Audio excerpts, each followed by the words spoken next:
O livro Ovos Azuis da Serpente é escrito pelo Roberto Marcos, é um autor nacional mineiro. Meu Deus, gente, que livro bom, sério. Sobre o que é a história? Basicamente, nós vamos acompanhar, então, quatro personagens principais que vão morar no mesmo condomínio. Eles são a Bela Flor, a caçadora de prazeres, o Benjamin, o ganhador de dinheiro, a Bizé, a aprendiz de bruxarias, e o Bento, que é o quase morto ou quase vivo. Mas elas não se conhecem, elas não possuem relação entre si. Até aqui, no início do livro, o narrador já deixa claro para nós que a vida dessas quatro personagens vai encontrar um ponto de convergência no momento em que acontece uma tragédia nesse condomínio. Mas eu já adianto que o final, senhoras e senhores, o final é assim, ó, decair o cu da bunda.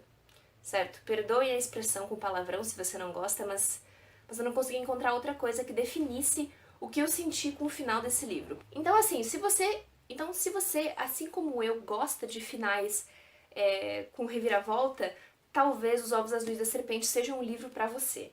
Mas eu também preciso dizer que o ritmo da história é um pouco lento, porque o autor optou por apresentar cada um desses quatro personagens principais de uma maneira muito detalhada e com bastante esmero. Porque existem fatos que no passado dessas personagens vão explicar para o leitor como eles chegaram onde eles estão e por que eles são como eles são. E eu já adianto para vocês que alguns acontecimentos nos passados dessas personagens são extremamente difíceis de ler, são extremamente traumáticos. Então, se você é uma pessoa sensível, talvez, assim, só talvez você não devesse ler. Porque é realmente forte o que acontece com esses personagens. Eu não quero falar o que, mas fica o aviso de gatilho pra você que é uma pessoa mais sensível. Aí, a partir da metade do livro, é só ladeira abaixo. Na real, acho que um pouquinho antes da metade do livro já começa a descer a ladeira e depois disso só vai. Só vai. E depois disso simplesmente vai. Você vai lendo porque você fica, meu Deus do céu.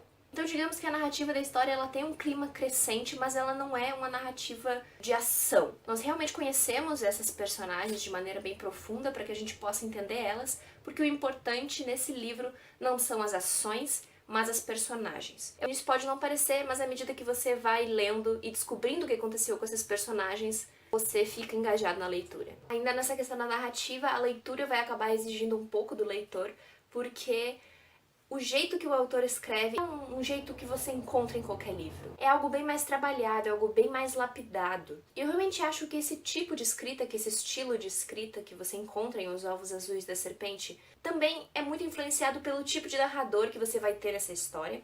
Porque, veja bem, é um narrador que vai relatar a história pra você, mas ele também vai, em diversos momentos, usar de primeira pessoa do singular, ou seja, o eu, pra quem sabe dar a opinião dele de uma forma meio indireta. Então você vê que esse narrador não é exatamente imparcial como a maioria dos narradores é. E aí você fica, talvez esse jeito mais trabalhado, mais rebuscado de escrever seja uma maneira do próprio narrador da história manipular o leitor, porque você, sabendo que é um narrador que usa a primeira pessoa, você sabe que vai ter a visão desse narrador sobre o que aconteceu, sobre os fatos que aconteceram. Então não vai ser a visão do que realmente aconteceu.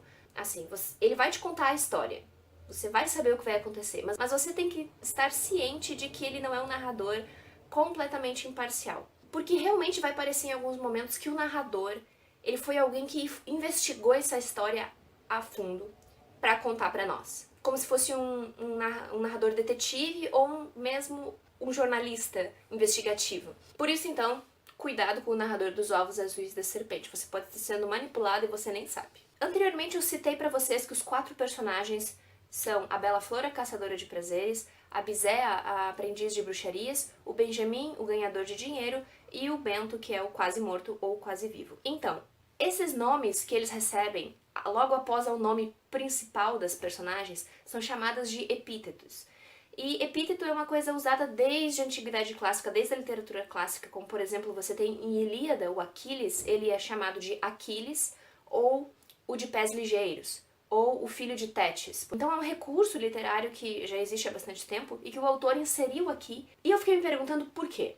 ele não deve ter inserido por acaso apenas pra ficar bonito. Eu realmente fiquei pensando, porque assim, você vai usar o epíteto principalmente quando você quer se referir a grandes personagens. Como eu disse antes, o Aquiles. O Aquiles é um herói clássico, herói grego, cheio de virtudes, e que ele acabou morrendo porque ele tentou ser maior que os deuses. Mas você também tem o Don Quixote, que é o cavaleiro de triste figura, que seria uma figura honrosa, mas sempre associada com boas coisas, digamos assim, com boas características. E isso me chamou a atenção porque essas personagens aqui, a Beija-Flor, o Benjamin, o Bento e a Bizé, são todos personagens meio que à margem da sociedade, mas não necessariamente à margem. Eles têm defeitos, então você vê que todos eles não se encaixam no estereótipo de alguém que receberia um epíteto, mas eles recebem. E aí eu achei isso uma coisa engraçada, uma coisa meio irônica, assim, que eu não sei se o autor pensou nisso quando ele colocou esses epítetos. Talvez para fazer uma brincadeira, para mostrar que essas pessoas, apesar de serem não heróicas, apesar de serem excluídas socialmente, elas também recebem epítetos porque elas são de alguma forma únicas. Ainda mais depois que você lê o final da história e você fica, nossa, faz bastante sentido esse final aí que, gente, caraca, puta final, sério.